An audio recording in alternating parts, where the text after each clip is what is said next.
ఏనుగు బోవజూచి ధ్వనులెత్తుచు కుక్కలు కూయసాగుచో దాని మనస్సు కోపబడి దందడి వానిని వెంబడించునే.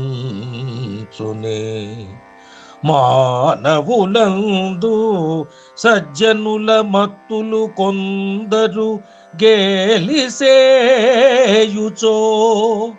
ఆ నరుడలిగి వాండ్రబదులాడునే.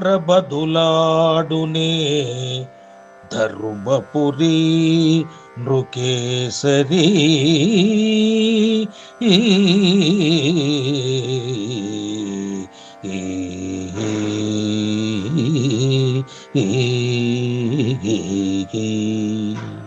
భావం: ఓ ధర్మపురి నృకేసరి, దారిలో ఏనుగు వెళుతుండగా పెద్ద శబ్దం చేస్తూ కుక్కలు అరుస్తుంటే ఆ ఏనుగు కోపించి తిరిగి వాటి వెంట పడుతుందా?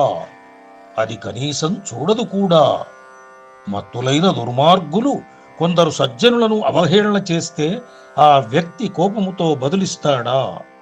వారిని చూసి కూడా చూడనట్టే పోతాడు గదా.